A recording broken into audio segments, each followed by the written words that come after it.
मित्रों, जब भी सनातन धर्म में गुरु शिष्य परंपरा की बात आती है तो सबसे पहले एकलव्य का ही नाम आता है कि उसने जिसे गुरु माना उनके एक जुबान पर अपनी सारी विद्या का बलिदान कर दिया।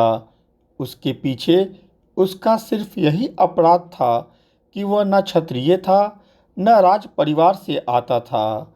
यह कैसी विडंबना थी, परंतु जो भी हो उसकी महानता आज भी स्वर्ण अक्षरों में वर्णित है।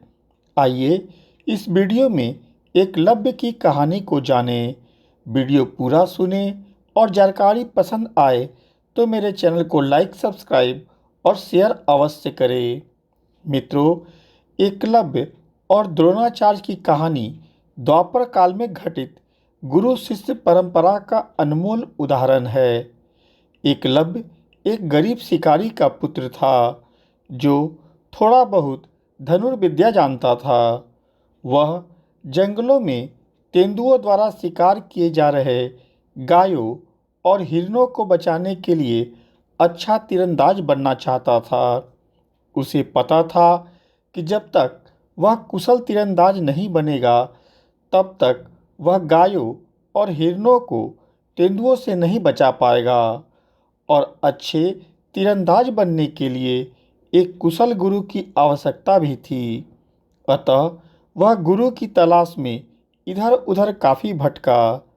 तब उसे पता चला कि धनुर्विद्या में गुरु द्रोणाचार्य से अच्छा कोई नहीं हो सकता। इस तरह वह गुरु द्रोणाचार्य से मिलने राजमहल की तरफ निकल पड़ा।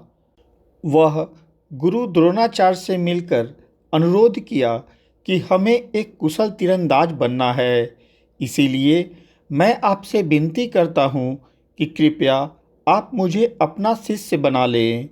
गुरु द्रोणाचार्य राज परिवार के शिक्षक थे और उन दिनों एक नियम था कि जो राज परिवार का शिक्षक होगा उसे बाहरी किसी भी व्यक्ति को शिक्षा देने का अधिकार नहीं होगा। सुरक्षा के लिहाज से राज परिवार के लोगों को जितना कुशल बनने का अधिकार था वह बाहर के लोगों को नहीं था। इस तरह नियम में बंधे होने के कारण गुरु द्रोणाचार्य ने एकलव्य से कहा कि पुत्र, मैं तुम्हें धनुर्विद्या अवश्य सिखाता, कारण कि तुम्हारा उद्देश्य गाय एवं हिरणों की रक्षा करना है, परंतु राजकुल के नियम में बंधे होने के कारण मैं तुम्हें नहीं सिखा सकता हूँ। एकलव्य भी गुरु द्रोणाचार्य की असमर्थता को समझते हुए जिद नहीं किया और वापस अपने घर आ गए, परंतु उन्होंने मन ही मन द्रोणाचार्य को अपना गुरु मान लिया था। घर आने पर सर्वप्रथम एकलव्य ने गुरु द्रोणाचार्य की एक मिट्टी की मूर्ति बनाई और उसे वहां स्थापित किया जहां वह धनुर्विद्या सीखा करते थे। एकलव्य रोजाना उस मूर्ति के सामने प्रशिक्षण लेते रहे। समय बीतता गया। एक समय ऐसा आया कि एकलव्य पूरी तरह पारंगत हो गए। अपनी लगन और मेहनत के बल पर एकलव्य इतने माहिर धनुर्धर बन गए कि वह सिर्फ आवाज़ पर भी सटीक निशाना लगाने लगे। एक दिन किसी माध्यम से अर्जुन को खबर मिली कि गांव में एक नौजवान है जो धनुर्विद्या में काफ़ी माहिर है और वह जानवरों की आवाज़ पर भी सटीक बाण चला सकता है। यह बात सुनकर अर्जुन को काफ़ी आश्चर्य हुआ कि सर्वश्रेष्ठ गुरु जब हमारे पास हैं तो इतना विलक्षण धनुर्धर दूसरा कैसे हो सकता है। उसके मन में उस नौजवान से मिलने की हार्दिक इच्छा हुई। जब अर्जुन एकलव्य के पास पहुँचे तो उसकी कुशल धनुर्विद्या देखकर उन्हें काफ़ी आश्चर्य हुआ। फिर अर्जुन ने एकलव्य से पूछा कि इतना धनुर्विद्या तुमने कहाँ से सीखी? क्या मैं तुम्हारे गुरु का नाम जान सकता हूँ? इस पर एकलव्य ने बताया कि उनके गुरु का नाम द्रोणाचार्य है। द्रोणाचार्य का नाम सुनते ही अर्जुन को आश्चर्य भी हुआ और क्रोध भी आया, कारण कि गुरु ने राजकुल के नियम को तोड़ते हुए बाहरी व्यक्ति को धनुर्विद्या क्यों सिखाई।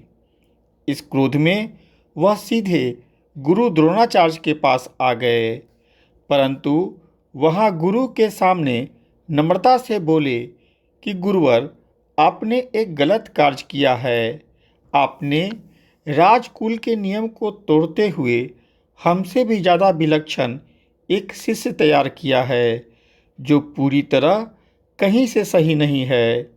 द्रोणाचार्य अर्जुन के इस बात को समझ नहीं पाए और बोले कि वत्स, मैंने कोई नियम नहीं तोड़ा है और न ही कोई मेरा बाहरी शिष्य है। जो भी बालक है वह झूठ बोल रहा है। तब अर्जुन ने कहा कि नहीं गुरुवर, मैं खुद उस नौजवान से मिलकर आया हूँ, जो मुझसे भी ज़्यादा कुशल धनुर्धर है। पूछने पर उसने अपने गुरु का नाम द्रोणाचार्य बताया। उस नौजवान का नाम एकलव्य है। इस पर द्रोणाचार्य ने कहा कि काफ़ी समय पहले एकलव्य नाम का एक बालक मुझसे धनुर्विद्या सीखने आया था, जिसे मैंने सिखाने से इनकार कर दिया था। अगर आज वह पारंगत बन चुका है तो मैं अवश्य उससे मिलना चाहूँगा। इस प्रकार अर्जुन और द्रोणाचार्य दोनों उससे मिलने उसके घर गए।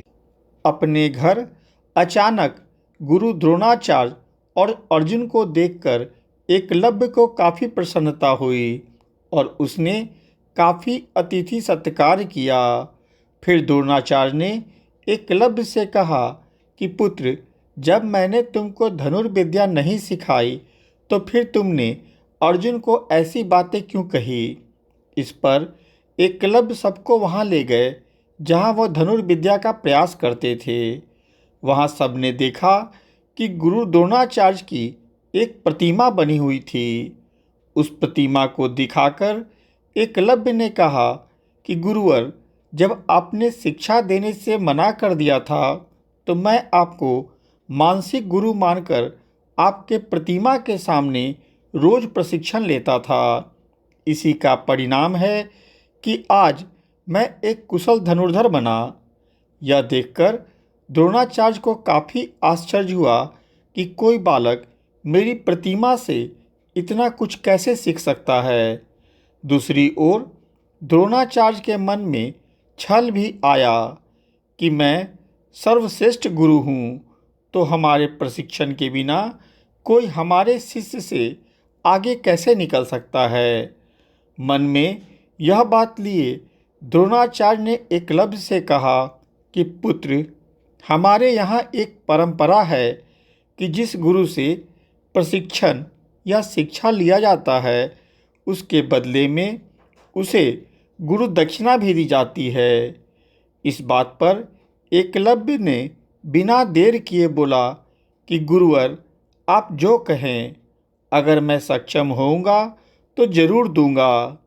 इस तरह गुरु द्रोणाचार्य ने कहा कि तुम गुरु दक्षिणा के रूप में अपने दाहिने हाथ का अंगूठा मुझे दे दो। अपने गुरु की आज्ञा को पूरा करते हुए बिना देर किए एकलव्य ने अपना अंगूठा काटकर द्रोणाचार्य के हाथों में रख दिया। इस प्रसंग में गुरु द्रोणाचार्य को आमतौर पर क्रूर और स्वार्थी गुरु के रूप में देखा गया। ऐसा माना जाता है कि एक गरीब बालक जिसने खुद से इतना हुनर सीखा, उसकी सारी हुनरता द्रोणाचार्य ने स्वार्थ के लिए छीन लिया। एकलव्य के इस बलिदान ने उसे सदा सदा के लिए महान और अमरत्व प्रदान कर दी। मित्रों, यह थी एकलव्य वीर के बलिदान की कहानी। उम्मीद है आपको यह वीडियो पसंद आई होगी।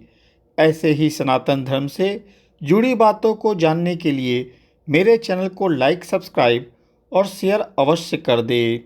साथ में बेल बटन भी दबा दे ताकि अगली वीडियो आते ही आपको सूचना मिल जाए।